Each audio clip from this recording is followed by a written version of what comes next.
Anekal RTO ಕಚೇರಿಯ ಲಂಚ ಕರ್ಮಕಾಂಡ ಭಾಗ 1. ಮಾನ್ಯ ಸಾರಿಗೆ ಸಚಿವರೇ, ನೀವು ನೋಡಲೇಬೇಕಾದ ಸ್ಟೋರಿ. ಇತ್ತೀಚೆಗಷ್ಟೇ ನೂತನ ಆರ್ಟಿಒ ಕಚೇರಿ ಉದ್ಘಾಟನೆ ಮಾಡಿದ್ದೀರಾ. ಆನೇಕಲ್ನ ಆರ್ಟಿಒ ಕಚೇರಿಯಲ್ಲಿ ನಡೆಯೋ ಅಕ್ರಮ ಒಂದಾ ಎರಡಾ? KA59 ಆರ್ಟಿಒ ಕಚೇರಿಯಲ್ಲಿ ಖಾಸಗಿ ವ್ಯಕ್ತಿಗಳ ದರ್ಬಾರ್ ನಡೀತಿದೆ. ಇಲ್ಲಿ ನಡೆಯುವ ಅಕ್ರಮಗಳ ಬಗ್ಗೆ ಹೇಳೋರಿಲ್ಲ, ಕೇಳೋರಿಲ್ಲ.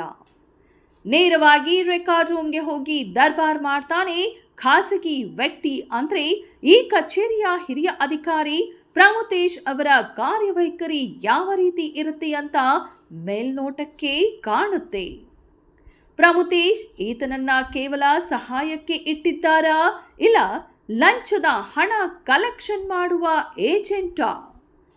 ಖಾಸಗಿ ವ್ಯಕ್ತಿ ಅರುಣ್ ಕುಮಾರ್ ರೆಕಾರ್ಡ್ ರೂಮ್ನಲ್ಲಿ ಕೂತು ಹಣ ತೆಗೆದುಕೊಳ್ತಾನೆ ಅಂದ್ರೆ ಇವನಿಗೆ ಎಷ್ಟು ಸ್ವಾತಂತ್ರ್ಯ ಕೊಟ್ಟಿರಬೇಕು ಆರ್ಟಿಒ ಅಧಿಕಾರಿ ಪ್ರಮುತೇಶ್? ಕಚೇರಿಯ ಒಳಗಡೆ ವಿಡಿಯೋ ಮಾಡಿದ್ರೆ ಈತ ಹೇಳ್ತಾನೆ ವಿಡಿಯೋ ಮಾಡಬೇಡಿ ಅಂತ. ಈತನಿಗೆ ಮೀಡಿಯಾದವರು ಅಂತ ಹೇಳಿದ್ದಕ್ಕೆ ಹೌದು ಸರಿ, ನಾನು ಈಗ ತಾನೇ ಬಂದೆ, ಗೊತ್ತಿಲ್ಲ ಅಂತಾನೆ. ಹಾಗೆ ಸಮಯ ಎಷ್ಟು ಅಂತ ಗೊತ್ತಾ? 11:45. ಯಾಕಪ್ಪ ಇಷ್ಟು ಲೇಟ್ ಅಂತ ಕೇಳಿದ್ದಕ್ಕೆ ಬಸ್ ಲೇಟ್ ಆಯ್ತು ಅಂತಾನೆ.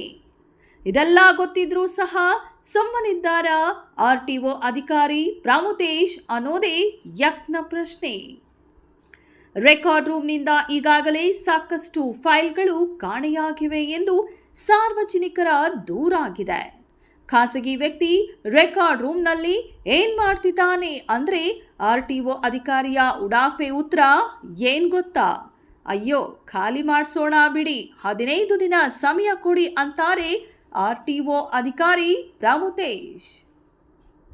ಈ ಅರುಣ್ ಕುಮಾರ್ ಖಾಸಗಿ ವ್ಯಕ್ತಿನ ಅಥವಾ ಹಣ ಪಡೆಯೋಕೆ ಅಂತ ಆರ್ಟಿಒ ಅಧಿಕಾರನೇ ಇಟ್ಟಿದ್ದಾರಾ ಅನ್ನೋದು ತನಿಖೆ ನಂತರ ತಿಳಿಯಬೇಕು.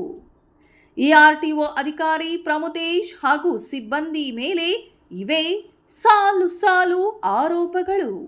ಇಂತಹ ಭ್ರಷ್ಟ ಅಧಿಕಾರಿಗಳ ಮೇಲೆ ಆಗ್ತಿಲ್ಲ ಯಾಕೆ ಯಾವುದೇ ಕಾನೂನು ಕ್ರಮ?